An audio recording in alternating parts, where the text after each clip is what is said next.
Estado de São Paulo, da FAPESP, né? É freguês aqui da Assembleia, porque está sempre aqui, né? E aí eu queria passar a palavra para o senhor e depois a gente faz levantamento de questões aí. Certamente, muito obrigado, deputado. Bom dia, deputadas Fabiana e Beth. Sim, eu visito esses diferentes plenários aqui de comissões há muitos anos. Desde a época que era reitor da USP, depois teve um período que eu fui secretário de Estado também. Então, e já na função de presidente da FAPESP, já estive 2 vezes também aqui. Então, essa terceira vez. Então, eu gosto muito de vir aqui porque é o momento de informar a Assembleia com mais detalhes o que a Fundação está fazendo e, obviamente, sofrer não só questões, como críticas, sugestões, que serão muito bem-vindas sempre. Eu fiz um sumário que eu espero passar meio rapidamente e que não consegue passar por tudo da FAPESP. Quer dizer, é uma tentativa de fazer um resumo daquilo que a FAPESP faz para que tenham uma informação consolidada. Então, eu pediria que começassem a passar. A FAPESP... Está projetando? Tá. Bem, a FAPESP, seguinte, por favor. Completou o ano passado 60 anos. Foi, portanto, estabelecida por um decreto do governador Carvalho Pinto, com base numa lei que tinha sido aprovada na Assembleia Legislativa e que pôs, então, em vigor, baixou o regimento da FAPESP. E, neste período de 60 anos, a FAPESP já concedeu mais de 180 mil bolsas, mais de 130 mil projetos de pesquisa e, em valores atualizados, cerca de 55 bilhões de reais. Tudo isto foi investido na ciência paulista. Seguinte, como parte das comemorações dos 60 anos, o ano passado, nós estabelecemos um portal da FAPESP dedicado aos ODS, em que estão listados os 17 Objetivos do Desenvolvimento Sustentável e, clicando em cada um deles, nós temos um relato, claro, uma listagem de tudo que a FAPESP fez dentro de cada um daqueles ODS, porque nós estamos convencidos que este é um instrumento fundamental para melhorar e mudar o mundo, alcançar os objetivos, os ODS. E como parte disso, a FAPESP passa a ser uma voz mundial.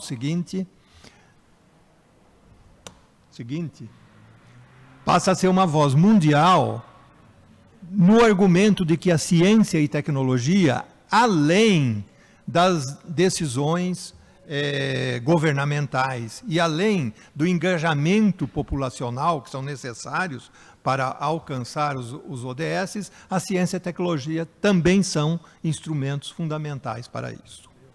Seguinte. Bem, a questão é, o Brasil inteiro reconhece a FAPESP como uma agência muito bem sucedida. De fato, hoje, tendo em vista as condições do país, histórico, a FAPESP é a agência mais relevante e a mais estável do país. Tá? Depois de 1962, quando ela foi fundada, nós tivemos, progressivamente, todos os estados foram fundando as suas respectivas fundações de amparo à pesquisa. O segundo, depois de São Paulo, foi o estado do Rio Grande do Sul, alguns anos depois o Rio de Janeiro, e o último, se eu não me engano, foi Roraima. De tal maneira que todos os estados têm suas fundações, que se reúnem num conselho brasileiro das fundações de amparo à pesquisa, chamado CONFAP. Agora, não há dúvida nenhuma de que a FAPESP é de longe o modelo mais bem sucedido. E a pergunta é por quê? E é porque a lei que criou a FAPESP foi muito bem feita, ela é muito bem fundamentada num artigo da Constituição do Estado, e foi muito bem respeitada durante esses 60 anos. Quais são os elementos fundamentais dessa lei? Em primeiro lugar, ela dedica 1% da receita tributária do Estado para a FAPESP. E isto ocorreu nos 60 anos. De fato, nos anos iniciais era 0,5%, a partir da Constituição de 89 passou a ser de 1%. Segundo ponto, que é igualmente importante, é a autonomia para atuar. Porque a Constituição diz de sua privativa administração. Isto é, os recursos que vão à FAPESP têm que ser administrados pela FAPESP. Quem administra esses recursos? Em primeiro lugar, um Conselho Superior, constituído por 12 personalidades designados pelo governador. Todos eles com mandato de 6 anos, mas escalonado, de tal maneira que cada novo governador modifica parcialmente este conselho. O outro ponto importante é que ela é uma fundação e, portanto, é regida pelo Código Civil. O Conselho Superior, como eu disse, ele tem como função definir as estratégias de atuação, política geral, o orçamento, escolher os diretores e aprovar as medidas do Conselho Técnico Administrativo, que este é constituído por 3 diretores, os 3 nomeados pelo governador. 2 deles estão aqui, o diretor científico, o professor Márcio de Castro, e o diretor administrativo, o professor Fernando Menezes.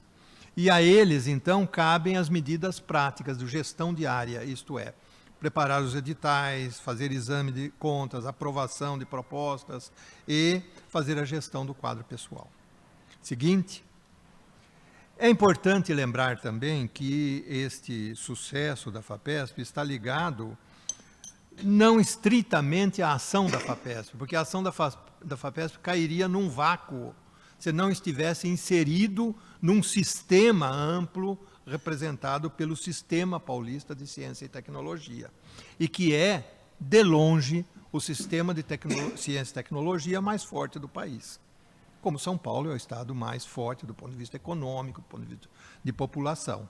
Então, é constituído por órgãos governamentais que se dedicam à ciência e tecnologia, é constituído também por institutos de pesquisa, públicos e privados, constituído por um sistema de educação superior que é o mais respeitado do país, representado por 6 universidades públicas, além de um bom número de universidades privadas, 6 públicas, sendo 3 estaduais e 3 federais, e, finalmente, mais de 10 mil empresas, que são empresas tecnológicas, isto é, empresas que usam ciência e tecnologia, e muitas dessas empresas têm pesquisadores nos seus quadros. Seguinte. Quanto que esse sistema de ciência e tecnologia investe em termos de recursos? Então, esses são os dados mais recentes que nós temos. Eu devo dizer que são dados muito realistas, porque eles são obtidos por um grupo de trabalho permanente da FAPESP, que obtém dados primários. Quando compararem isto com o restante do país, vão encontrar um certo vácuo, porque para os outros estados, e particularmente para os órgãos federais, essas informações são muito menos fundamentadas, muitas vezes baseadas em estimativas, de tal maneira que as informações de São Paulo são muito concretas e realistas, tá certo? Elas mostram que em São Paulo houve, em 2021, um investimento total da ordem de 26 bilhões de reais em ciência e tecnologia. Desses 26 bilhões de reais investidos em ciência e tecnologia, pouco mais que a metade, 56%, veio de empresas que investiram em ciência e tecnologia, principalmente nas próprias empresas, para fazer desenvolvimento tecnológico, para fazer inovação. Tá? O segundo grande contribuinte para o sistema é o sistema de educação superior, no qual o governo de São Paulo coloca uma fatia importante de recursos nas 3 universidades públicas paulistas, USP, Unesp e Unicamp. Não está contabilizado aqui o total que o governo do estado investe, porque uma parte disso representa ensino, é ensino superior. Então nós temos maneiras de calcular para saber daquele recurso que vai para a USP, para a Unesp, Unicamp, quanto dele é usado para o desenvolvimento científico e tecnológico. Uma parte é pagar professor, pagar as aulas, pagar vamos dizer, a sustentação dos estudantes, as salas de aula, etc. Então, esta é a parte de ensino. Mas as universidades têm uma parcela importante em promover a pesquisa e o desenvolvimento. Tem laboratórios, tem técnicos de laboratórios e assim por diante. Então, esse cálculo está feito nesta base. Vocês vão ver que as agências estaduais e federais contribuem com 8% do total. E deste 8%, metade mais ou menos vem da FAPESP. Então, no quadro geral de ciência e tecnologia do Estado, parece que a FAPESP não tem uma contribuição tão fundamental. Mas ela tem, porque este recurso ele é exclusivamente dedicado a desenvolvimento de ciência e tecnologia, compra de equipamentos, compra de reagentes, pagamento de bolsas. Por exemplo, ele não pode ser usado para contratação de pessoal, diferentemente das universidades que gastam grande parte dos seus recursos. Eu já fui reitor da USP, chegou um momento que gastava mais de 100% do orçamento com pessoal. A FAPESP, pela sua lei, ela é obrigada a gastar até 5% com administração. Servidores, manutenção predial, viagem, tudo que ela gasta de administração, 5%. 95% do que recebe, ela tem que destinar para ciência e tecnologia. Tá? Então, isso faz uma diferença enorme no total. Seguinte, para fins comparativos, é muito importante olhar este quadro. Isto mostra o sistema de financiamento federal, representado aí por 3 indicadores: Ministério da Ciência e Tecnologia, CAPES e CNPq. A variação dos recursos comparativamente à evolução dos recursos da FAPESP no mesmo período. Eu acho que a comparação é evidente, é brutal, lembrando que a escala da FAPESP e do Ministério de Ciência e Tecnologia é aproximadamente a mesma. Nós estamos falando em bilhões de reais. Seguinte. Dá uma explicadinha melhor. Volta um pouquinho esse, sim, só para claro, saber o claro. quadro anterior, por gentileza. Senhora, O que é federal, esses recursos são os que vêm, o que vem não, isso é o total para o Brasil. Do Brasil. Do Brasil. Tá. Então, veja, de 2000 a 2022, 2022. por exemplo, o total do Ministério da Ciência e Tecnologia estava ao redor de 720 milhões de reais, enquanto o da FAPESP está lá na ordem de 1 bilhão e pouco. Então, isso mostra por que a ciência e a tecnologia de São Paulo é forte. Não se trata, e isso é muito importante, apenas do valor. O valor é fundamental. Mas o mais importante de tudo, quando se fala de ciência e tecnologia, é a estabilidade.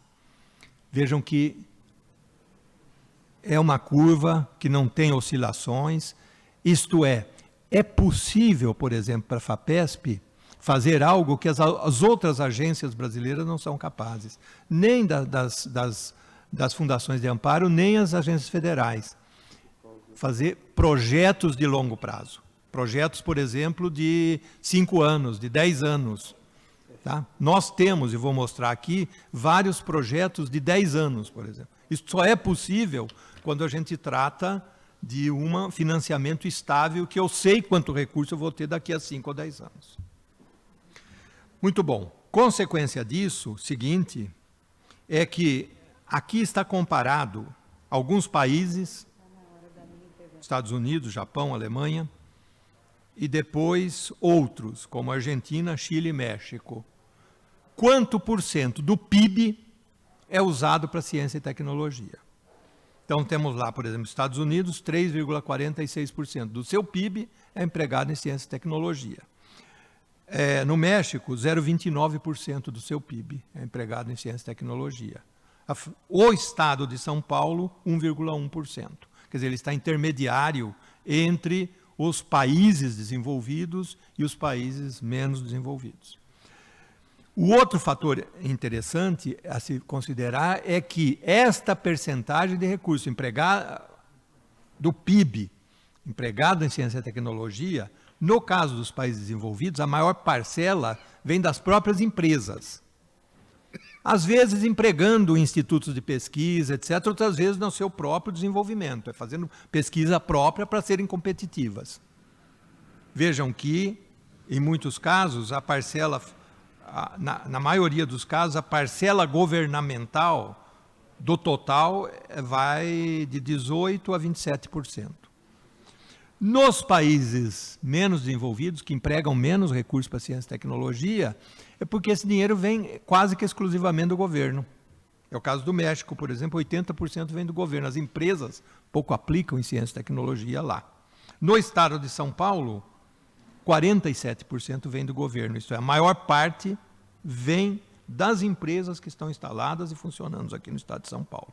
Isto é, se nós olharmos o sistema de ciência e tecnologia do estado de São Paulo, ele é um sistema muito forte no momento e semelhante aos sistemas mais maduros, como Estados Unidos, Japão, Alemanha, assim por diante. Semelhante, ele se aproxima disso. Seguinte. Bom, e aí, o que a FAPESP faz com os recursos que ela recebe? Então, esse daqui é o ano de 2022, mostrando que neste ano nós gastamos em aplicação pouco mais de 1 bilhão, 1 bilhão quase 200 mil, 1 bilhão 182 milhões. Para onde que foi esse dinheiro? Em primeiro lugar, 42% foi para bolsas, de todos os tipos, desde iniciação científica, mestrado, doutorado, pós-doutorado, bolsas técnicas, quer dizer, é formação de pessoal qualificado. Este pessoal qualificado tanto vai trabalhar nas universidades, como em institutos de pesquisa, como em empresas que usam ciência e tecnologia. E muitos deles vão para outros estados. Hoje é difícil encontrar uma universidade no Brasil que não tenha pessoal que foi formado em São Paulo com o recurso da FAPESP. Pode ter muitos, pode ser poucos, mas São Paulo tem uma contribuição muito grande para o país, formando pessoas que se espalharam e que criaram universidades, fortaleceram empresas fora de São Paulo. Tá? Então, esse é um componente muito importante. O outro componente importante, que corresponde a 34%, é apoio a projetos de pesquisa. E aí eu vou mostrar alguns deles para ver o que faz esses projetos, que tipo de estudo se faz. Tá? Então é para comprar material, equipamento, pagar técnicos e assim por diante. Os outros são parcelas menores, mas também importantes. Cerca de 6% para a inovação, e eu vou mostrar como que a FAPESP contribui para a inovação no Estado. Pesquisa em temas estratégicos como mudança climática, proteção da diversidade biológica, novas energias, 5%. 11% apoio à infraestrutura. Compra de grandes equipamentos. Por exemplo, há alguns anos a FAPESP comprou um navio oceanográfico para fazer pesquisa nos oceanos. Ele está concedido à Universidade de São Paulo. Nós participamos da construção de grandes telescópios, telescópio lá no deserto do Atacama e assim por diante. Então, são recursos para que os nossos pesquisadores possam competir com o mundo. Não é? E eu vou mostrar um apoio recente de infraestrutura que nós acabamos de aprovar nesta semana, acabou de ser divulgado agora. Tá? Então, as nossas estratégias, resumidamente, nós usamos recursos para projetos individuais ou um pouco maiores, chamados temáticos, pesquisa nos temas estratégicos, como eu falei, centros de pesquisa na fronteira do conhecimento, são centros maiores, apoio de 10 anos, que eu vou mostrar, centros de pesquisa aplicado, pesquisa dirigida à missão, infraestrutura de pesquisa, formação de recursos humanos. Então, agora, nos próximos, eu selecionei alguns exemplos, por favor, o seguinte, de pesquisa apoiada por nós e feita por nossos pesquisadores. Faz favor. Não, o seguinte, pode ir. Então, estão lá. Aqui eu fui colocando 2 em cada diapositivo, só para terem uma ideia. Estudo descreve mecanismo que regula a atividade do gene da memória. E que pode ter muita importância aí quando nós falamos de Alzheimer e assim por diante. O outro, estudo identifica proteínas associadas à metástase do câncer. Isto é, câncer de cabeça e pescoço, quando ele se espalha, a célula mudou e como é que ela mudou. Então, são exemplos de pesquisas fundamentais, básicas de laboratório. Seguinte, estudo de DNA mostra quem eram os primeiros habitantes aqui na região de São Paulo. Os indígenas que habitaram aqui, esqueletos que foram encontrados aqui e assim por diante. Estudo de genética fundamental. Um outro, exercício aeróbico pode ajudar a reduzir dores na face causadas pelo Parkinson. Seguinte, obesidade abdominal associada à fraqueza muscular eleva o risco de infarto. Então, essa é uma pesquisa já de aplicação médica. Sequenciamento genético de tartarugas marinhas. Isso tem muita importância na preservação da biodiversidade e assim por diante. Seguinte, método baseado em inteligência artificial permite separar cafés especiais. É uma coisa no momento da torra. É um momento, vamos dizer, é um projeto de aplicação prática industrial. Centros de estudos da metrópole mapeia redes ferroviárias cargueiras no entorno de São Paulo, incluindo o entrelaçamento com os trens metropolitanos. Quer dizer, é algo também fundamental quando se trata de planejamento de cidades e assim por diante. O último dessa série,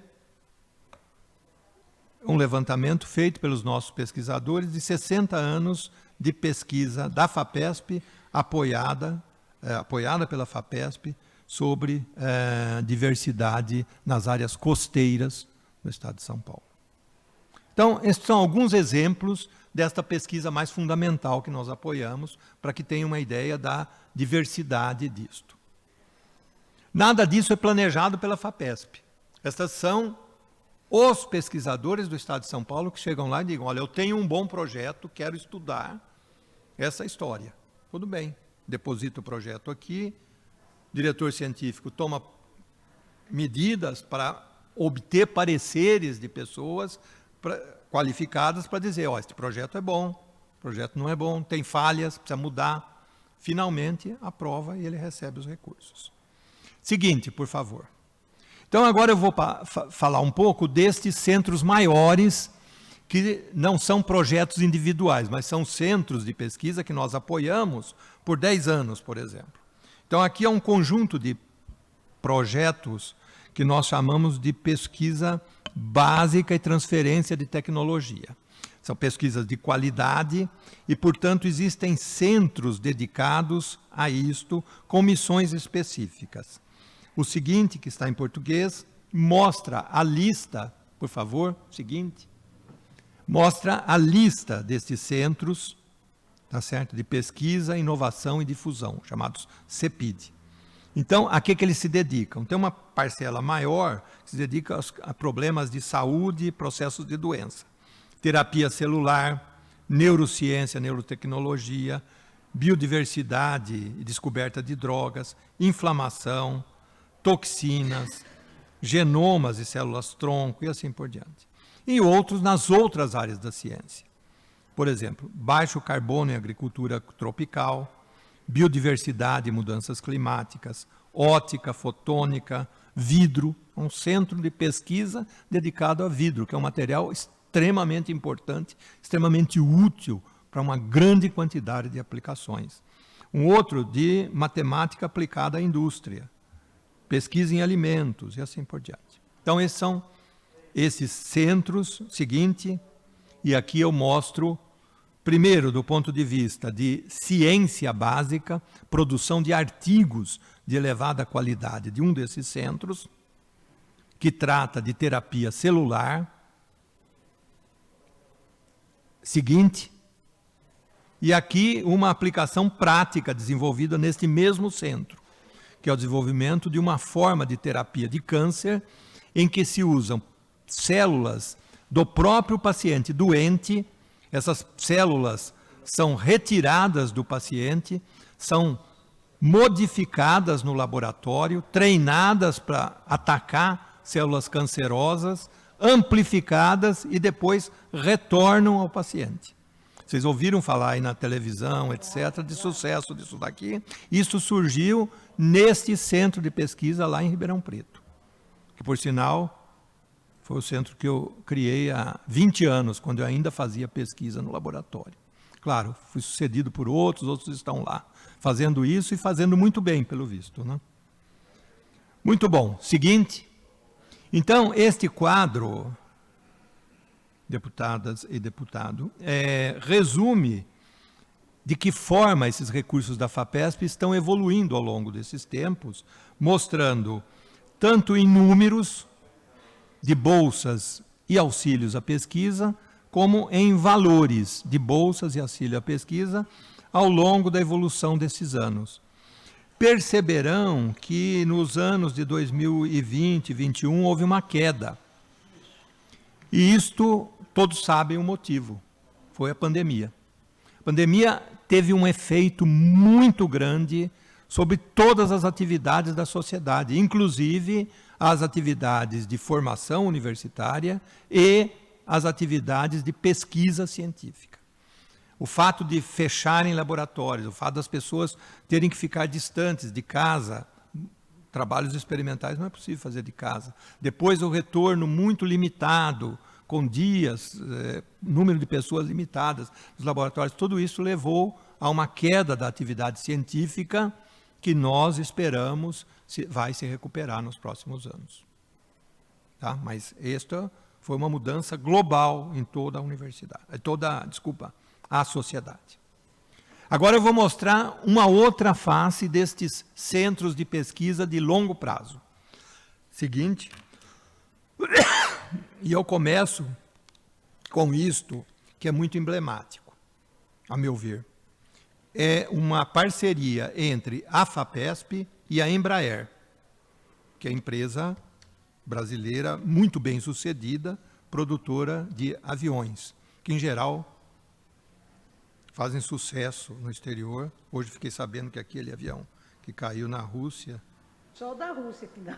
Pois é, mas a gente não sabe muito bem por que caiu e não vamos saber, porque o governo não vai fazer a investigação que normalmente se faz quando um avião desses cai. Mas os aviões da Embraer têm uma fama de serem muito bons, de tal maneira que a gente, quando viaja, estando no exterior, entra num avião da Embraer, a gente sabe que está bem, está em casa. Bom, a Embraer e a FAPESP fizeram um acordo, tá certo? Ambos estão pondo dinheiro. A empresa põe dinheiro, a FAPESP também. Mas a FAPESP não põe dinheiro na Embraer. A Embraer põe dinheiro no ITA, que é um instituto de educação e de pesquisa. No ITA se criou um centro de pesquisa sobre aviação do futuro. O que eles estão olhando? Aviação de baixo carbono. Se é possível produzir combustíveis que façam baixa emissão ou nenhuma emissão de CO2 para aviões, porque a aviação internacional é um dos responsáveis por 2% de toda a emissão de carbono do mundo. Então, estudam novos materiais para a construção de aviões, sistemas de aviações autônomos, quer dizer, avião autodirigido. Felizmente, deputada, nós não vamos voar num avião desse, né, que voa sozinho, né? Mas isso tem que estar aí na lista das previsões futuras. Tá? Então, este é um exemplo. Quer dizer, FAPESP e uma empresa.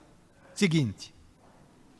Então, nós temos esse programa em que numerosas empresas fizeram parceria com a FAPESP, mas nunca, não tenho essa informação errada, a FAPESP não põe dinheiro em empresa, dessas daqui, grandes empresas. A empresa que tem que pôr dinheiro junto com a FAPESP. Nós alavancamos recursos para constituir, por exemplo, um centro de baixo carbono, um centro de pesquisa para controle biológico de pragas, ver se é possível substituir defensivos agrícolas por controle biológico, e assim por diante. Seguinte, então a seguinte é uma lista destes centros já estabelecidos com numerosas essas empresas, não é? Embraer, Braskem, Ericsson, IBM, GSK e assim por diante. Seguinte, então agora eu peguei um exemplo de uma dessas parcerias importante, que é este Centro de Economia em Baixo Carbono. Está instalado na Escola Politécnica de São Paulo, mas tem vários outros componentes. Começou com recurso da FAPESP mais a Shell. Ambos pusemos recursos e depois outras empresas quiseram também colocar. E aí vieram Total Energies, Repsol, Petrobras. Balanço. A FAPESP pôs 46 milhões. O total de recursos neste centro de pesquisa é de 465 milhões. Isto é, a FAPESP alavancou recursos de empresas privadas para fazer pesquisa pública, pesquisa que é divulgada, não é pesquisa coberta por segredo industrial que interessa só essas empresas, não. É publicado, eu vou mostrar depois que tem publicações disso, e que se transforma em bem público. Bom, essas empresas são altruístas assim? Bom, isso aí nós podemos discutir, mas aqui nós vemos são muitas empresas de petróleo. Existe uma lei brasileira que obriga as empresas de petróleo, que exploram petróleo no Brasil, a colocar recurso na pesquisa. Então, é este recurso que está previsto na lei e que é regulado pela... Como é que chama a empresa que regula? A ANP. Isso, é regulado pela ANP para ver que o recurso foi para uma empresa de pesquisa. Não pode ir para a própria empresa. Isto é, a Petrobras não põe recurso nela mesma. Ela tem que pôr num local fora, num instituto de pesquisa. Tá certo? Então, é disso daqui que nós estamos nos aproveitando. Então, é uma lei federal que está nos ajudando. Seguinte, neste local, então, há 2 semanas, como parte desta atividade, foi criado o quê? Uma estação de abastecimento, um posto de abastecimento para hidrogênio líquido. Desculpa, hidrogênio para combustível. Este é um combustível não emissor de CO2, tá certo? É aquilo que todos desejam. No entanto, usar hidrogênio como combustível tem um problema sério, que é a distribuição. Quer dizer, você produzir o hidrogênio e levar para os locais, distribuir nos postos, para que os carros possam usar, isso tem um problema sério aí. Seguinte, então aí que vem a solução brasileira feita neste centro. Na verdade, não se distribui hidrogênio, distribui etanol. E o etanol, todos sabem, nós temos no Brasil já uma rede que vai para todos os postos. Qualquer lugar que a gente for tem etanol para abastecer carro. Então, o que se criou é aquilo que está lá embaixo, em vermelho. Um reformador de hidrogênio a partir de vapor de etanol. Então, produz etanol, distribui para os postos, depois no posto tem uma máquina que transforma o vapor de etanol em hidrogênio e abastece o carro. Ok? É uma grande solução. Este posto foi inaugurado lá no campus da USP. Já existem 3 ônibus produzidos pela Marco Polo, outra empresa brasileira, que estão circulando com hidrogênio. Mais interessante, quem inventou esse sistema que vocês estão vendo aí, seguinte, é uma empresa, pequena empresa brasileira, chamada Hytron, que agora está virando uma grande empresa. Mas de um indivíduo que fez doutorado lá na Unicamp, tá certo, apoiado com recursos da FAPESP, e que fez uma pequena empresa chamada Hytron, que recebeu recurso de um outro programa nosso, PIP, do qual eu vou falar. Com isso daí, ele desenvolveu esse sistema que agora tende a se transformar numa grande, vamos dizer, trunfo para o país. Ok? Então vamos falar este programa seguinte, chamado PIP, Pesquisa Inovativa em Pequenas Empresas. Este é para pequenas empresas. A média das empresas apoiadas por nós aqui, em média, elas têm 8 empregados. Mas muitas são startups. Tem o fundador, mais um que ajuda, e o outro que ajuda ali adiante, e acabou, e estão ali começando a vida. Tá? Nós já apoiamos, mas hoje chega a 1.700 empresas distribuídas, como podem ver aí, no estado inteiro. Todo lugar do estado tem empresas que foram apoiadas pela FAPESP, pequenas empresas. Claro que a maioria se concentra. São Paulo, São José dos Campos, Campinas, quer dizer, esse eixo aqui. São Carlos, esse eixo aqui que nós conhecemos bem, depois segue aí a Anhanguera. É aí que está a grande concentração. Mas tem no estado inteiro. E o que fazem? Eu peguei 2 exemplos, além da Hytron, que eu já mostrei, peguei 2 exemplos recentes dessas pequenas empresas. Seguinte, uma delas é uma empresa de terapia celular, chama In Situ, faz várias coisas com células, inclusive criaram um curativo que regenera feridas de difícil de fechar, etc., e ganharam um prêmio de inovação recentemente, uma instituição internacional que dá prêmios para empresas inovadoras. Então, eu tomei essa como exemplo, porque foi reconhecida por outros, além da gente. Seguinte, a outra, uma empresa de medicina personalizada, chamada Oncos, Diagnósticos Moleculares, e aqui está exemplificado com diagnóstico, com caminho diagnóstico de nódulos de tireoide, que sabem que é uma situação relativamente frequente, que exige uma quantidade muito grande de exames, e eles fizeram um protocolo inovador para resolver a questão se precisa ou não operar o nódulo, se é benigno ou se é maligno e assim por diante. Também foi premiado recentemente com o prêmio de oncologia anual do Estado de São Paulo, Otávio Frias de Oliveira. Muito bom. Então, esta relação entre a academia e o setor produtivo, que é muito madura no Estado de São Paulo, ela gera essas oportunidades econômicas, que são importantes, impacto econômico, mas gera também impacto científico? Essa é a pergunta fundamental. Seguinte, sim, gera também impacto científico, porque nós pegamos aqui artigos publicados em revistas científicas importantes, em que tem coautores da academia, isto é, das universidades ou institutos de pesquisa, e autores das empresas. Quer dizer, o indivíduo trabalha na empresa, mas ele participou da elaboração de um artigo científico, mostrando que é de 2 mãos. A ciência promove a empresa promove a ciência. Ele participou de artigo científico. E quando nós olhamos quais são as universidades que têm mais artigos científicos em coautoria com empresas, nós vemos que das 10 que tem mais no Brasil, 4 estão no estado de São Paulo.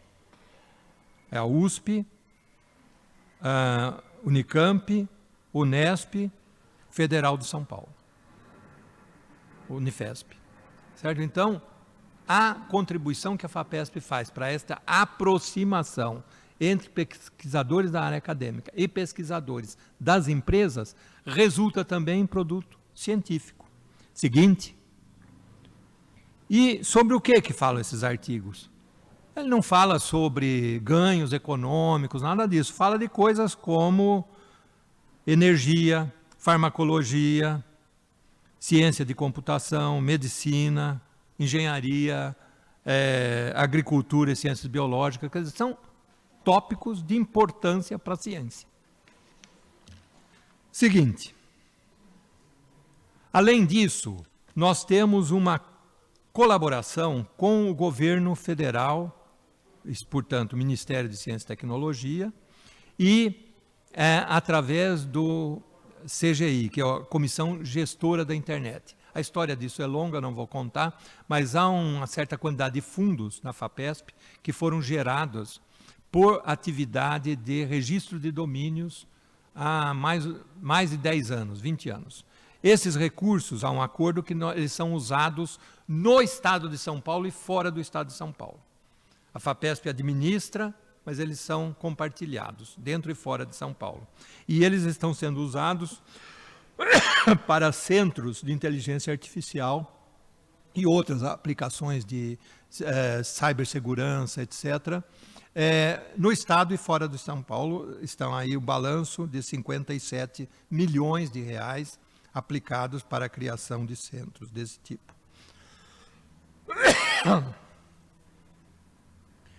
Seguinte, deste recurso também foi criado um projeto emblemático que foi lançado no início do ano em Campinas, inclusive com a presença do governador do estado, e que nós chamamos de projeto Semear,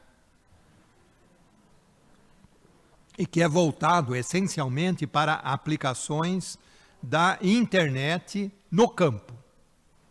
Essencialmente, o modelo é a criação de chamadas fazendas digitais, fazendas que sejam completamente controladas pela internet. Equipamentos, irrigação, tudo controlado pela internet. E, desta forma, quem participa disso é a Escola Superior de Agricultura de Piracicaba, o IAC, que é o Instituto Agronômico de Campinas, o CPQD, a Embrapa, a Inatel, Instituto de Economia Agrícola e a Universidade Federal de Lavras, porque tem que ter uma contrapartida fora de São Paulo.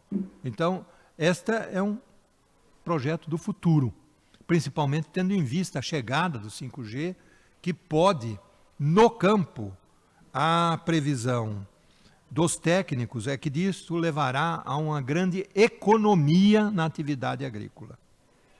Porque esses produtores são produtores que vivem ali na pequena margem de lucro. Então, se você tiver uma economia de gastos, com adubo, com irrigação, com coisas desta ordem, eles podem aumentar muito os seus ganhos.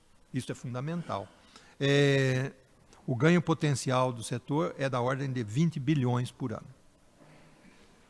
Muito bom. Estou chegando ao fim. Seguinte, um outro programa recente nosso, o primeiro foi em 2020, 2021 foi repetido, e agora, nesta próxima semana, nós vamos lançar o terceiro edital. Este é um programa que nós fazemos em colaboração com o governo do Estado. De fato, com as secretarias de Estado. Todas as secretarias de Estado são consultadas sobre tópicos que as secretarias entendem poderiam contribuir para o desenvolvimento econômico do Estado. São gargalos para o desenvolvimento. E com isto, nós abrimos um edital, convidamos que neste ano esse edital terá 150 milhões para pesquisa. E os pesquisadores, em geral, em associação com técnicos das secretarias, com pesquisadores de institutos, etc., propõem projetos que finalmente são aprovados, tendo ouvido as secretarias. Então, são coisas que interessam ao desenvolvimento do Estado. Para dar uma ideia sobre o que tratam esses projetos, eu coloquei uma lista dos tópicos aprovados nos editais anteriores. Terapia celular, xenotransplante, que é uma coisa do momento, isto é criar órgãos em animais, tipo especial de porcos, dos quais você silencia o sistema HLA, o sistema de rejeição, tá certo? E que esses órgãos possam ser usados para transplantes. Nós sabemos que um dos nossos problemas da medicina hoje e que é mais agudo em São Paulo, porque tem população maior, é a disponibilidade de órgãos para transplante. Principalmente rim, mas coração e outros órgãos. Então é possível, e isso está avançando na medicina, é coisa para alguns anos, sim, mas por isso que é objeto de pesquisa. Mas é uma pesquisa que interessa à população. Nós conseguirmos resolver essas barreiras e poder usar estes órgãos para transplante. Agricultura digital, manufatura aditiva, transição energética, ciência aplicada à segurança. Segurança pública se resolve de várias maneiras, mas também aplicando ciência. Pode modernizar. Inovações de políticas públicas, biotecnologia para a cultura de citros, café, cana-de-açúcar, são todos tópicos que interessam ao desenvolvimento do Estado. Seguinte. Como eu disse, este ano nós acabamos, nessa semana, de anunciar o resultado de um edital no qual nós empregamos 450 milhões. Isso daqui esses equipamentos agora estão sendo entregues para unidades acadêmicas, universidades, institutos tecnológicos, IPT, hospitais, tá certo? E também proteção de acervos e coleções. Museu de Zoologia, MAC e assim por diante. Tá? É um valor total de 450 milhões. Os resultados já estão lá na página da FAPESP e os contemplados estão comemorando.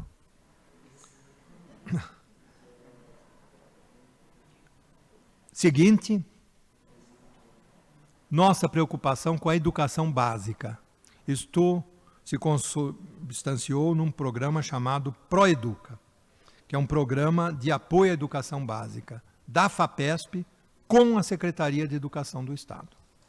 Então, este programa, cujos eixos estratégicos estão aí, ensino-aprendizagem, gestão e avaliação de aprendizagem, desenvolvimento profissional de docentes, gestão educacional, diversidade e redução de desigualdades. Quer dizer, são todas coisas que são fundamentais para a melhoria do nosso ensino básico. E a pergunta é, cada uma dessas coisas, como que você faz? O que tem que fazer? Então, essa é uma pesquisa, vamos dizer, um edital para apoiar esse tipo de pesquisa.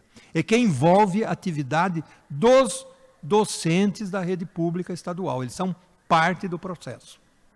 Então, muitos desses projetos estão sendo desenvolvidos em escolas públicas estaduais. Lá no ginásio de Jaú, no outro de Pederneira e assim por diante. Tá? Este primeiro edital, nós já aprovamos 32 projetos que estão se desenvolvendo e abrimos, junto com o secretário da Educação, uma segunda chamada, que está agora aberta, recebendo propostas. Tá? Seguinte, a última área sobre a qual eu quero fazer referência é que nós também trabalhamos na divulgação da ciência. Nós temos vários instrumentos para fazer isso. Temos uma agência FAPESP, que distribui notícias, muitas são republicadas por um grande número de jornais, revistas. A Folha e o Estadão regularmente republicam reportagens nossas, e eu, para lembrá-los, coloquei aí 2 prêmios que eles receberam, tá certo? Em primeiro lugar, como agência importante divulgando notícias sobre saúde. O outro instrumento, um pouco mais sofisticado, é a revista. Ele sai uma vez por mês, essa revista pesquisa, mas ela tem grande penetração na área acadêmica. Seguinte, ainda como parte da divulgação e popularização da ciência, todos conhecem aqui o Instituto do Legislativo Paulista, o LP. Nós temos já um tradicional acordo com eles e fazemos conferências regulares aqui. Aqui está a fotografia de uma delas, mas neste ano de 2023 está ocorrendo, essas conferências estão ocorrendo aqui regularmente, aqui na Assembleia. Eu vi uma foto recente do professor Pacheco, nosso diretor-presidente do CTA, participando de uma dessas atividades. Tá? E a outra que eu quero lembrar é o programa Ciência para Todos. Este é um concurso que a FAPESP está promovendo em associação com a Fundação Roberto Marinho, voltada para estudantes do ensino secundário, em que eles têm que se associar em grupos com seus professores e proporem soluções para problemas, gravam isso daí, etc. Enfim, é um concurso para fazer com que a ciência venha deles também. Dois últimos, deputado. Seguinte, eu já falei do impacto da FAPESP no país. Ela, por exemplo, é difícil encontrar um local onde não tenha gente formado pela FAPESP, com recurso da FAPESP, não pela FAPESP. A FAPESP não forma. Quem forma são as universidades, os institutos. A FAPESP financia isso. Mas, além disso, tem um outro aspecto que é muito interessante de observar. Essas barrinhas aí, tem uma para cada estado. E vão ver que tem uma mais clara e uma mais escura, para cada um dos estados. O que significa a barrinha? Ela é uma medida com um indicador internacional que chama impacto relativo normalizado. Isto é, pega todos os trabalhos publicados aqui no estado de São Paulo e aí mede isso segundo o indicador internacional e vê como que esse indicador está em relação à média mundial. Média mundial é 1. Então, se os nossos trabalhos tiverem 1, nós estamos na média mundial. São trabalhos de qualidade. Se tiver abaixo do 1, é porque não está tão bom assim. Se tiver acima de 1, é porque está muito bom. Aí isso daí está medido para cada um dos estados brasileiros, medindo quando a produção científica deles é considerada isoladamente, só eles que fizeram, ou quando eles fizeram em colaboração com pesquisadores de São Paulo, em acordos da FAPESP. E vão ver que em todos os casos, o do Sergipe é o mais... a diferença é a mais brutal de todas. Mas em todos os casos, a colaboração com São Paulo, apoiada pela FAPESP, aumenta o impacto da produção científica dos outros estados brasileiros. Último, a FAPESP provocou, e está dando certo, foi uma provocação da FAPESP, criar um consórcio que se chama Amazônia Mais 10, e chama Amazônia Mais 10 porque são os 10 estados da região amazônica mais São Paulo. Então, assim que começou, por isso que chama Amazônia Mais 10. Mas hoje é a Amazônia Mais 27, porque todos os estados estão participando. E, de fato, a FAPESP não conduz mais esse programa. Quem conduz esse programa é a Confederação das FAPs, CONFAP. Então é uma coisa nacional, mas é uma coisa nacional que foi provocada pela FAPESP, foi estimulada pela FAPESP, e a FAPESP ainda é quem põe a maior parcela de recursos. Mas é uma colaboração entre FAPs dos diferentes estados para promover a pesquisa na região amazônica. Então é outro exemplo da nosso impacto nacional e da nossa colaboração nacional. Seguinte, e com isso eu encerro, deputado, espero não ter sido muito cansativo, mas muita coisa ficou de fora porque não cabe.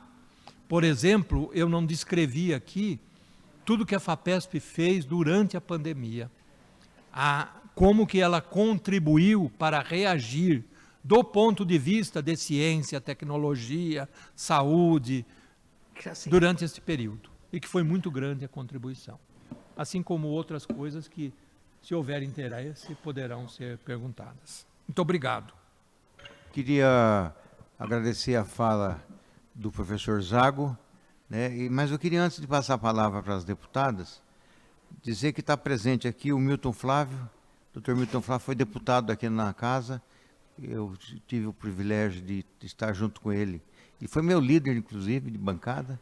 Né? E hoje ele é assessor na FAPESP. E é assessor da presidência. Né? Eu queria saudar aqui também o professor Márcio de Castro, o professor Fernando Dias Menezes. Eu queria saudar o professor José Roberto Durgovich e também o professor Nilson Saraiva Câmara. Né? Que se sintam em casa, né? Quem quer falar primeiro? Eu gostaria, senhor presidente, porque eu tenho uma outra comissão logo em seguida. Então, vamos ser objetivos na fala. Bem, embora a comissão não esteja no seu estilo formal, mas mesmo assim vamos considerar os 10 minutos que nós temos direito como membros desta comissão. Primeiro, saudar a presença do professor Zago aqui, obrigada por ter vindo, pena que nós não tivemos aqui todo o pessoal, saudá-lo pelas informações trazidas, frente a essa importante Fundação de Amparo à Pesquisa do Estado de São Paulo. A gente sabe como o que a FAPESP representa para a pesquisa e para a ciência aqui no nosso Estado, e hoje apoiando outros estados nas suas mais diferentes áreas de pesquisa. Eu queria iniciar aqui alguns questionamentos, eu vou fazê-lo, e acho que podemos fazer tudo uma vez, né? Porque aí o senhor pode responder. De acordo com o artigo 271 da Constituição, o governo do Estado destina 1%, como o senhor mesmo mostrou aí, da arrecadação tributária à FAPESP para aplicação e desenvolvimento científico e tecnológico. Frente ao novo cenário, a gente está aí uma especulação grande, né, e deve chegar na Assembleia, inclusive, a reforma tributária, a partir, assim que tem impostos que serão extintos. Obviamente que certamente deverá ser apresentado de forma gradual, mas deverão ser extintos, como o ICMS e o ISS, unificado do Imposto Brasileiro sobre Serviços, que é o cenário com que... E eu queria saber, diante disso, qual o cenário que a direção da FAPESP trabalha com vista a assegurar a regularidade do orçamento da instituição, já que essa é uma preocupação. As próprias universidades, hoje, eu vi o professor, o reitor da USP já esteve aqui nessa comissão, nós conversamos um pouco sobre isso, o reitor da Unesp também já esteve aqui nessa comissão, e o reitor da USP estava, inclusive, no Roda Viva, segunda-feira, no programa, e abordou sobre isso. Quer dizer, houveram conversas informais com o governo do Estado, mas isso não dá nenhuma garantia de que esses recursos serão mantidos e de que forma eles serão mantidos, né? Se continuarão nessa mesma proporcionalidade. Então, essa é uma questão que eu queria saber do senhor. E aí também acrescentaria os objetivos para a ciência e tecnologia paulista, o senhor apresentou em várias áreas. Existem áreas prioritárias, existem metas definidas, e em que dimensão temporal essas metas estariam definidas. E como o senhor disse da distribuição dos recursos, né? E eu também, esse é um questionamento que eu sempre me pergunto, quais são os critérios para vocês, às vezes, certamente, vocês têm pedido para muitos investimentos, em muitas áreas, de empresas, de startups, de pessoas físicas, pesquisadores, etc. Como que vocês fazem esse processo de seleção? Para acatar alguns, né, colocar algumas pesquisas como sendo prioritárias e, portanto, financiadas pela FAPESP, outras não. Como é que se chega a isso? E eu queria também trazer uma preocupação. O senhor sabe que aqui eu presido a Frente Parlamentar em Defesa das Universidades Públicas e dos Institutos de Pesquisa. Eu ainda, hoje de manhã, tive uma reunião com o pessoal da Frente Parlamentar dos diferentes institutos de pesquisa. Eles estão passando por dificuldades muito grandes. Aliás, essas dificuldades já são quase que históricas. Nós já estivemos lá, inclusive, conversando com o senhor na FAPESP, juntamente com representantes de diferentes institutos. E a gente tem aqui muitas queixas e preocupações que são concretas, de alguns que estão passando uma amíngua, vamos dizer assim, inclusive com sucateamento das suas estruturas, tanto as estruturas físicas, com falta de equipamento, com falta de insumos, com salários muito baixos. Um pesquisador em início de carreira nesses institutos ganha R$ 4.000. É um salário que, diga-se de passagem, para quem já estudou, às vezes com titularidade de mestrado, às vezes com titularidade de doutorado, não é nada atraente. E a gente acaba perdendo grandes cabeças para outros setores, né? Não só dentro do Brasil, mas fora do Brasil também. E é uma perda significativa essa. E a gente observou como foi, no período da pandemia, que o senhor citou em alguns momentos, como foi a importância do Instituto Butantan, por exemplo, na pesquisa e na produção das vacinas para a Covid-19 e a Coronavac. Então, tem fórmulas de você, da FAPESP, poder fazer mais parcerias ainda com esses institutos? Se elas existem, quais são essas parcerias e como a gente poderia incrementar esse trabalho nos institutos para que eles possam sobreviver? Porque a verdade é que há investidas do governo do Estado nesse sentido. O governo Dória fez várias fusões, né? E, inclusive algumas privatizações, como foi o caso do Instituto de Botânica e a Fundação do Zoológico, que acabou indo para o setor privado, inclusive também com questionamentos sobre o cronograma que a empresa privada, que o consórcio privado que ganhou essa licitação não está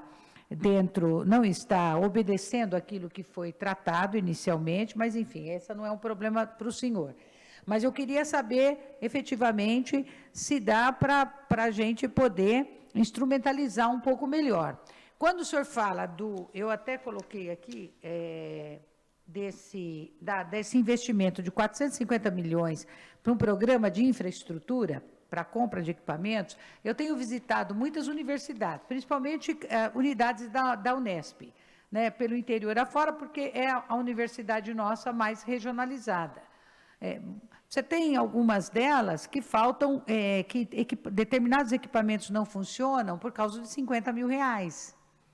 Que às vezes a universidade, naquela verba que é repassada anualmente para gastos diversos, não consegue destinar um pequeno valor dessa monta com o equipamento, por exemplo, que atende no setor de fisioterapia lá da Unesp, onde o deputado Bragato mora, em Presidente Prudente. Né? Então, a gente vê, eu estive em Rio Preto, conversando com pesquisadores na questão de gênero. Né? Eu não vi, a FAPESP não vi muita coisa nessa área. Né?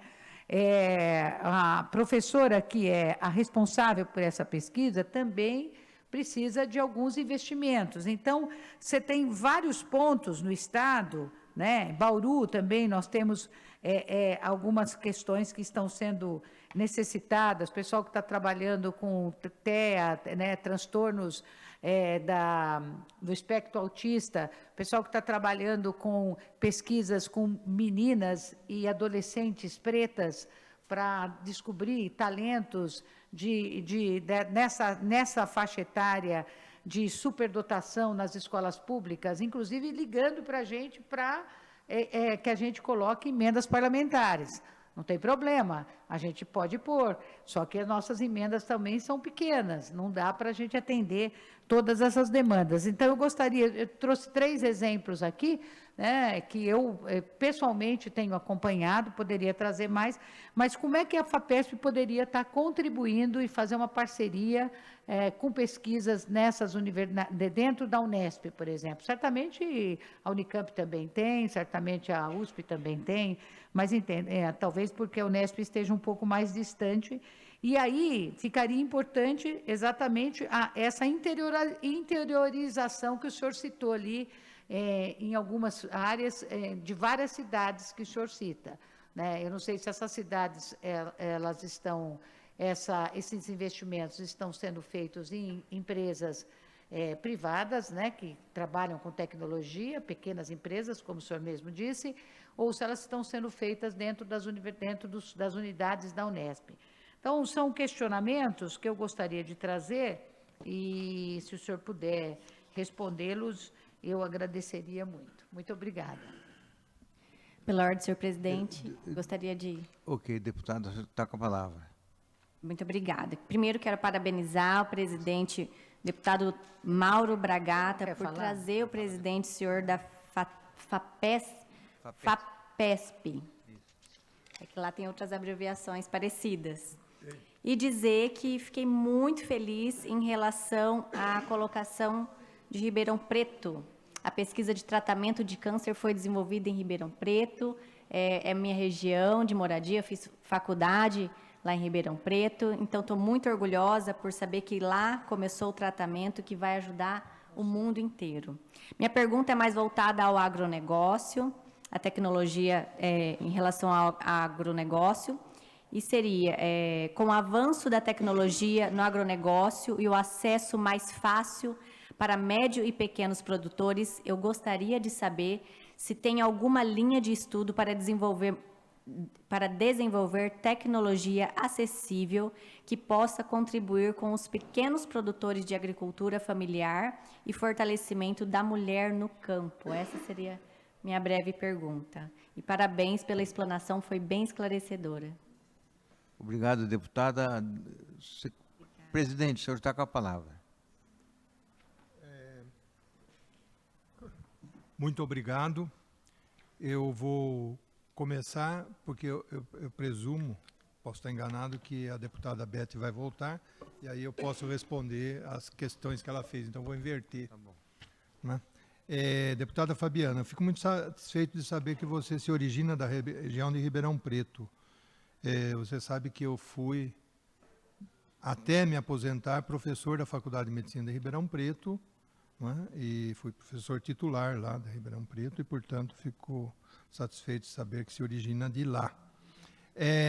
O Parque Tecnológico de Ribeirão Preto, a minha impressão é que ele está tomando vapor e está se desenvolvendo.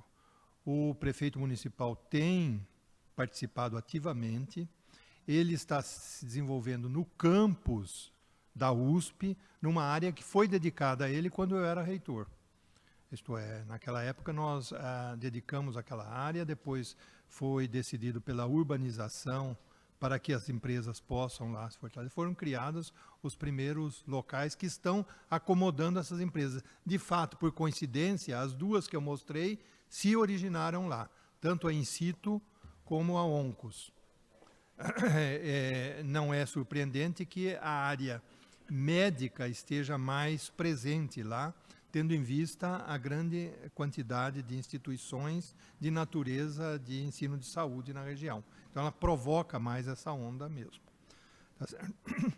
A questão de desenvolver tecnologias acessíveis para a mulher no campo, veja, a FAPESP não atua diretamente fazendo isso. O que a FAPESP precisa é que haja propostas consistentes com isso. Eu não sou capaz de lhe responder detalhadamente, mas a senhora está convidada a manter contato conosco, eventualmente visitar a FAPESP, e nós teremos oportunidade de mostrar quais são os projetos que caem nessa área. Eles existem certamente. Eu me lembro recentemente, agora já faz uns 2 anos que nós fizemos, 3, uma reunião internacional na França em que participaram representantes da FAPESP, pesquisadores, principalmente da Unesp, mostrando atividades relacionadas com essa sua questão. Então, essas pesquisas existem, nós estamos à disposição para informá-la sobre isso. Tá? Professora desculpa. Professora também, claro. Depois eu preciso lhe perguntar, porque o seu sobrenome é sobrenome de um grande amigo e colega meu de classe. Se tem uma coincidência. Marco Antônio Saão. É meu primo. Ele foi meu colega de classe. Nós formamos juntos. Ele era número 50 e eu era o 51. Então, de Bitinga, claro. Trabalhamos juntos o tempo todo, até a morte dele, quando ele morava perto de mim. Então está esclarecido. Eu achei que podia até ser seu irmão. Ótimo. Vou lhe responder. Primeiro, 1% da arrecadação está prevista na Constituição do Estado. Mas ela diz, 1% das receitas de arrecadação do Estado. Diferentemente do decreto das universidades que fala em percentagem do ICMS. Então, isto certamente terá que ser reformado. O governador já indicou que ele procurará manter o mesmo valor. Não é possível adiantar agora, porque precisa saber qual o contorno que vai ter isso, o que vai acontecer de fato com a arrecadação. Mas ele garantiu às universidades, e uma das vezes eu estava presente, que ele vai fazer um esforço para manter o valor que as universidades recebem.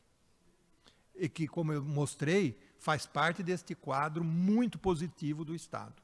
Quer dizer, a sustentação das 3 universidades é que cria a base para a qualidade da pesquisa que nós fazemos. Agora, no caso da FAPESP, nós trabalhamos com a hipótese de que nenhuma modificação terá que ser feita, porque sempre haverá uma receita de arrecadação do Estado. É essa receita de arrecadação do Estado que vai ser usada como base para o cálculo da FAPESP. Então, não está ligado a um nome específico de um imposto. Ok? Bom, a outra questão que a senhora levanta, e que é histórica na sua história aí de defesa das instituições de pesquisa, é a questão dos institutos de pesquisa. Esses institutos, deputada, alguns ainda têm, mas todos tiveram um papel muito importante no desenvolvimento do Estado. Eles fazem parte desse vigor do Estado. Foram criados em momentos específicos, quando havia necessidade especificamente daquilo. Por exemplo, o IPT foi criado como um instituto para apoiar a parte prática de engenharia, etc., mais ou menos um pouco depois de que foi criada a Escola Politécnica, que foi muito antes de criar a Universidade de São Paulo, foi ainda no século XIX, não é? Que era a necessidade de construção de estradas, pontes, ferrovias, e assim por diante.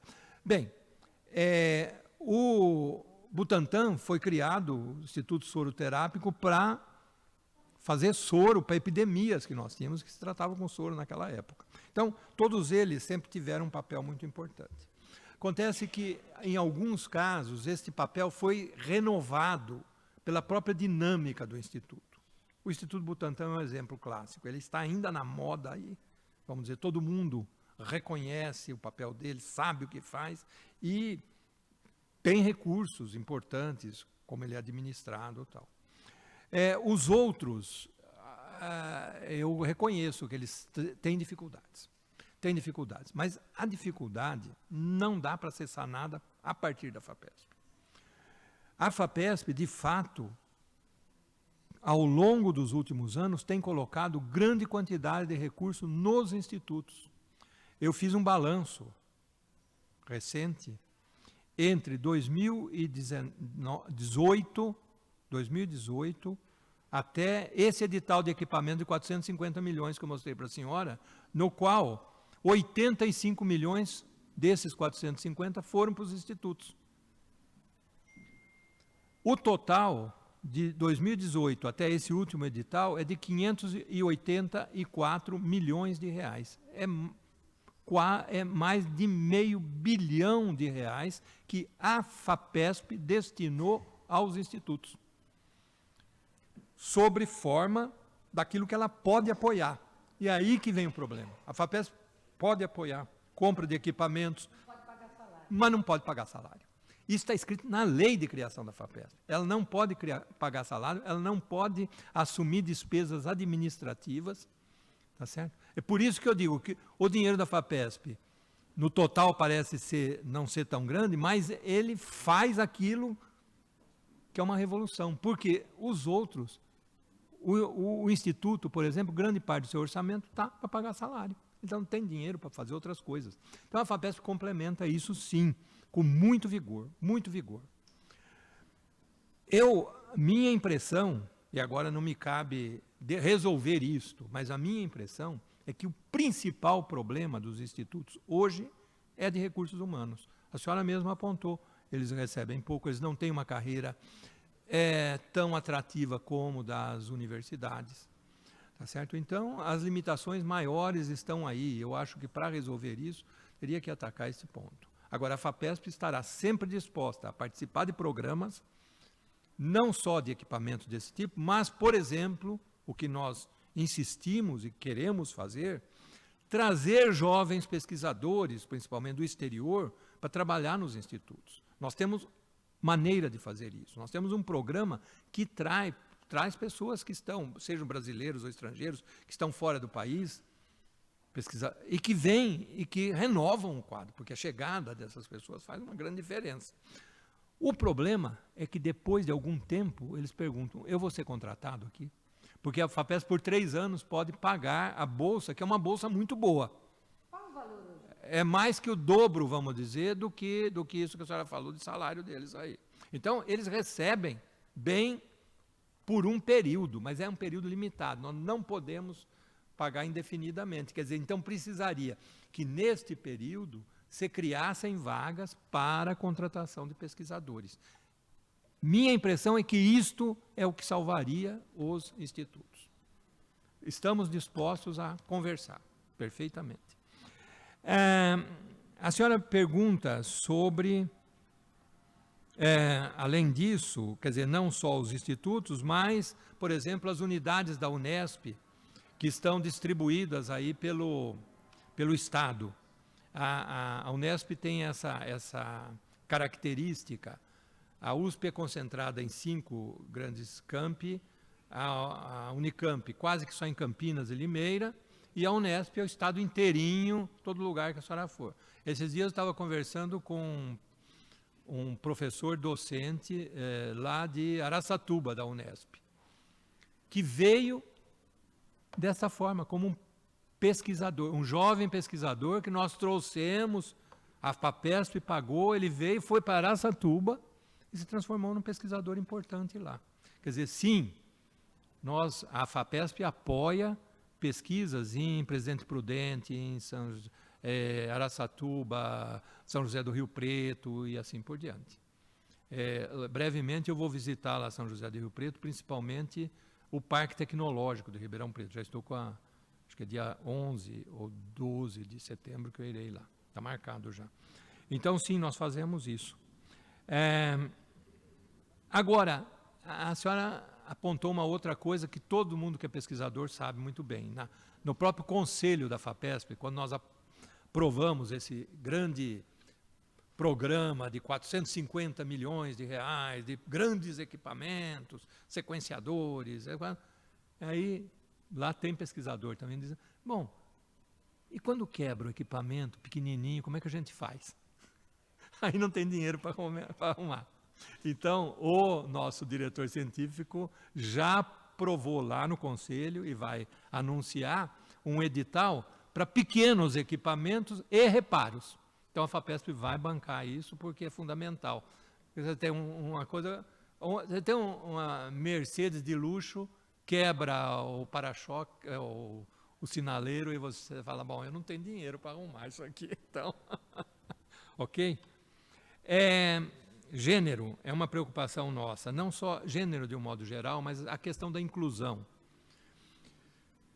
A maneira como nós podemos atuar não é exatamente a mesma das universidades e dos institutos. Quer dizer, a FAPESP, como ela administra recursos para pesquisa, quer dizer, nós precisamos pesar muito bem como a gente faz isso.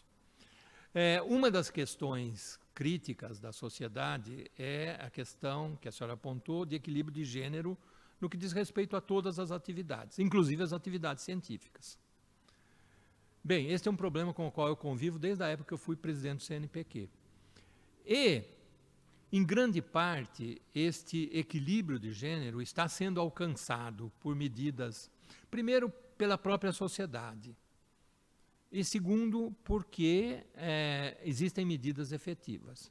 Por exemplo, quando eu estudei medicina, eu e seu primo, nossa classe tinha 76 homens e 4 mulheres. Então, esse era o equilíbrio habitual de uma faculdade de medicina. Hoje, tem mais mulheres do que homens. E, de fato, quando a gente olha no equilíbrio de gênero, na universidade tem mais mulher do que homem. É mais que isso. Isso é verdade para todas as áreas, exceto para engenharia, física, computação. Mas quando a senhora olha para a área de ciências da saúde, por exemplo, a proporção de mulheres é muito grande. Em algumas, e na medicina não é a maior é na odontologia. Tem muito mais mulher fazendo odontologia do que homem. Bem, é claro, nós estamos dispostos a discutir isto, mas será que tem algo que nós precisamos fazer para intervir nisto? Minha impressão é que este é um equilíbrio que a própria sociedade chegou, tá certo? Não vejo assim muita necessidade. Quando vamos, por exemplo, para a pós-graduação, hoje nós temos mais bolsas para mulheres do que homem. Então não faz sentido pensarmos, não, precisa pôr uma cota de bolsas para mulher. Não precisa, neste momento. Eu entendo que não precisa, porque tem mais mulher do que homem fazendo pós-graduação. Bolsa para homem. Não, mas é um equilíbrio que a sociedade chegou. Posso só dar um pitaco aí? Claro, por favor, eu estou interessado. É um assunto que eu tenho pensado e gosto de discutir. Não, primeiro, eu acho assim, que as mulheres estão, tem muitas mulheres na ciência. Eu tenho acompanhado grupos de mulheres que se formam, que as pessoas têm montado, as mulheres têm montado, inclusive eu fui em São Carlos, de mulheres na ciência apresentando os seus resultados de pesquisas, etc. Pois bem, mas ainda temos um longo caminho a percorrer. Eu concordo, em partes, quando o senhor coloca que, de fato, há uma evolução, isso é indiscutível, né? Mas ainda nós temos um longo caminho a percorrer. No que diz respeito às desigualdades de gênero, especialmente nas questões econômicas, né? E especialmente na questão da violência. Ah, bom. Aí, se você entrar com pesquisas, por exemplo, nessa área, né, eu acho que é importantíssimo. Concordo, deputada, porque concordo. esse estado aqui, inclusive, Concordo. segundo o último Fórum Brasileiro de Segurança Pública, Perfeitamente. foi o estado que mais teve feminicídio no país, né? O estado mais desenvolvido, mais rico do país, e estamos ainda extremamente vulneráveis enquanto mulheres. Então, sim, com relação a isso eu concordo. Eu entendo que a solução dessas questões passa por compreendê-las. Quer dizer, nós na FAPESP tratamos com a questão do conhecimento, da pesquisa, da compreensão. Quer dizer, nós não podemos tomar medidas, vamos dizer, para conter a violência. Qual que é o nosso papel? O nosso papel é entender por que a violência ocorre, de que forma, onde que ela é mais prevalente, quais são os mecanismos que levam a isso. Então, este tipo de pergunta, sim, quando ele é feito por um pesquisador que tem competência para fazer isso, a FAPESP financia. E nós temos, eu posso lhe mostrar, um portfólio de projetos apoiados pela FAPESP que focam esta questão. Então, quanto a isso, não temos dificuldade, estamos na mesma linha. Agora, há medidas também que nós tomamos para facilitar uma questão que o mundo inteiro sente, e que é a desvantagem da mulher, agora como cientista, por causa da maternidade. Os americanos ingleses têm até um nome para isso. Eles chamam maternity penalty, quer dizer, a penalidade de ser mãe. Porque a sociedade, é claro, para a sociedade interessa que as mulheres tenham filhos, porque os homens não podem ter filhos, são as mulheres que têm filhos. Então, homens e mulheres somos corresponsáveis para que a nossa população persista, tenhamos descendentes. Então, é um empreendimento comum da sociedade a criação do filho, não pode ser um encargo exclusivo da mulher. Tudo isso nós entendemos. Agora, quando a mulher tem filhos, ela está prejudicada nas suas atividades competitivas. Nos empregos, nós sabemos disso, mas não é uma questão para eu discutir aqui, mas na pesquisa também. Por quê? Porque ela tem que parar. Tem que parar para cuidar do filho. Portanto, na FAPESP, este período desconta. Ela recebe a bolsa mas ela tem isso adicionado. Ela tem um período a mais para terminar o seu trabalho. Tá certo? Quer dizer, aquele período, ela está para a maternidade e nós cobrimos isso.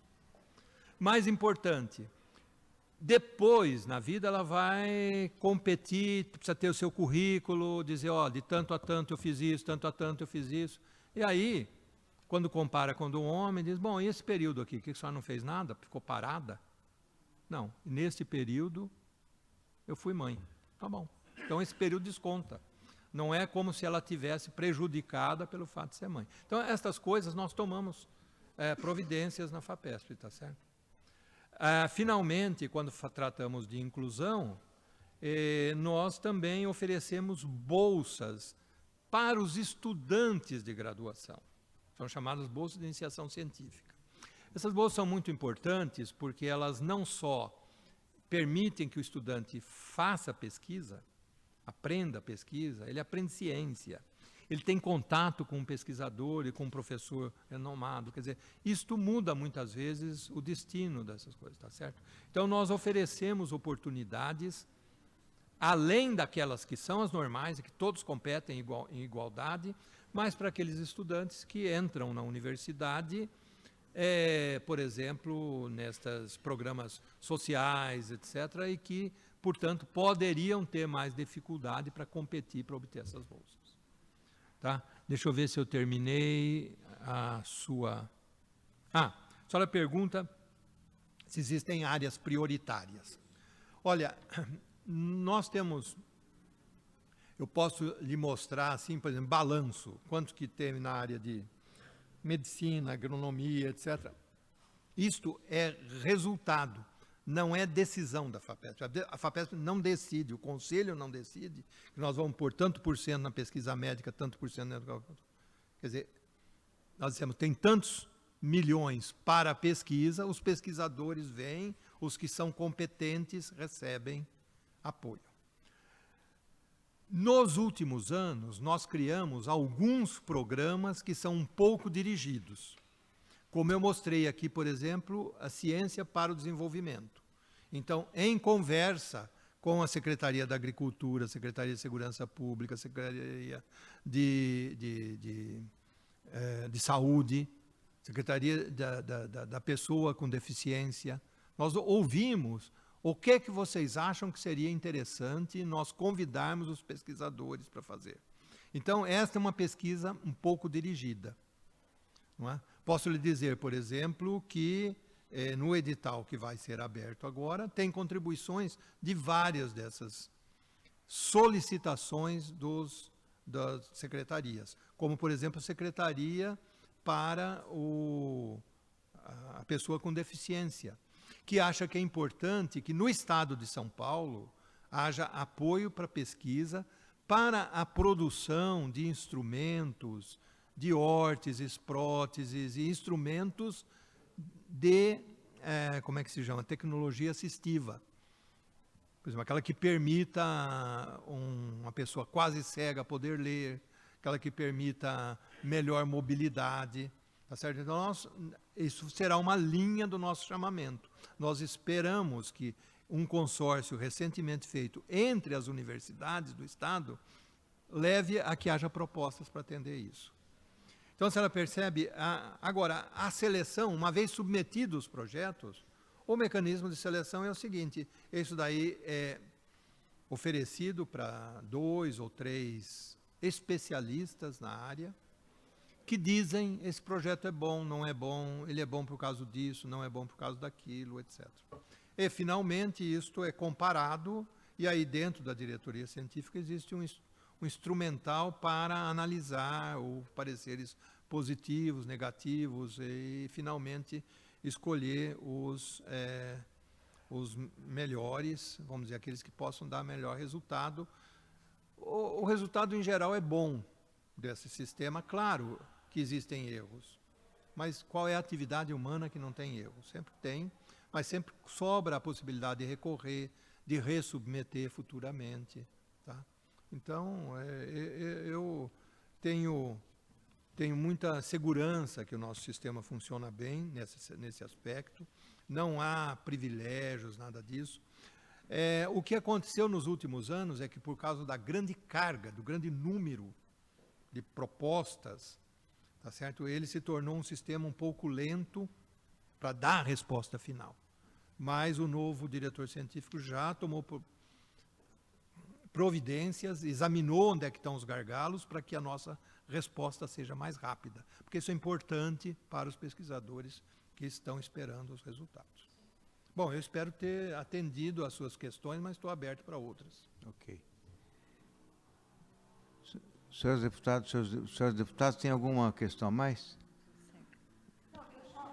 Só queria perguntar, quando há possibilidade de fazer alguma mudança legislativa através de uma conversa com o governo, por exemplo, para ampliar um pouco esse campo que a FAPESP poderia, no caso, financiar salários também? Às vezes é meio utópico isso, mas não custa a gente debater aqui, já que estamos falando sobre tantas coisas. Deputada, eu não recomendaria isso. Eu também não. Olha, eu fui reitor da USP. Eu também. Eu fui reitor da USP, lidei durante 4 anos com uma questão crítica. Quando eu assumi a reitoria da USP, a USP gastava 105% do seu orçamento com salários. E mais 20% com as despesas correntes, etc. De tal maneira que, quando eu assumi, a USP gastava 125% do orçamento. Ou seja, qualquer um que dirige uma empresa sabe que isso é insustentável. Por que era possível fazer isto? Porque a USP tinha reservas que tinham sido feitas nos anos anteriores e que, naquele momento, ela estava queimando as reservas. Foi necessário 3 anos para reverter esta situação e criar travas para que o salário não possa consumir todos os recursos da instituição.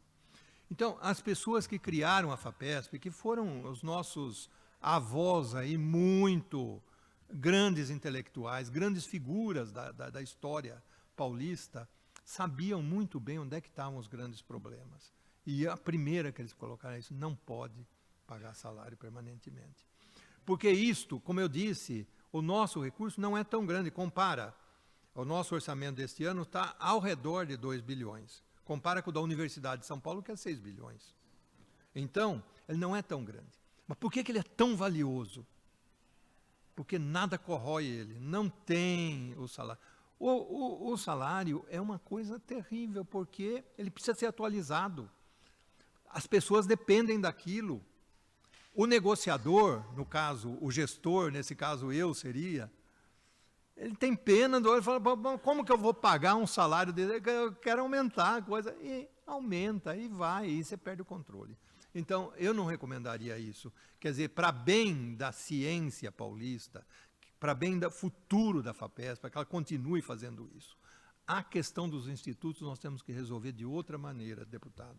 Eu sou parceiro seu para tentar resolver isso, mas não com salários da FAPESP, pelo amor de Deus. Deputada Fabiana, com a palavra. Obrigada, presidente. Eu gostaria só de ver se tem como disponibilizar para a gente, para os deputados, o que foi divulgado aqui. Eu pedi para deixar aqui, está à disposição. Podem copiar, Tá podem ótimo. receber. Muito obrigada. Então, eu queria agradecer a presença do secretário Dr. Zago, secretário não, presidente da FAPESP. Felizmente, não sou mais secretário. Você foi secretário, bom secretário, e um bom presidente da FAPESP. Agradecer a presença das senhoras deputadas, a Fabiana e a Beth, e dizer que o secretário, a comissão está à tua disposição. Obrigado, obrigado. Todos aqui apoiam a FAPESP. Eu fui, inclusive, fiz uma pesquisa na área da iniciação científica. Ah, que bom, ótimo. Quando estava na... Tá vendo? Ex-bolsista tem em todo lugar. Da CAPES, e depois entrei na CAPES também. Então, eu queria dizer que a Assembleia lhe agradece e se coloca à disposição. Muito obrigado. Eu que agradeço, deputado. Obrigado. Bom. Então será primo.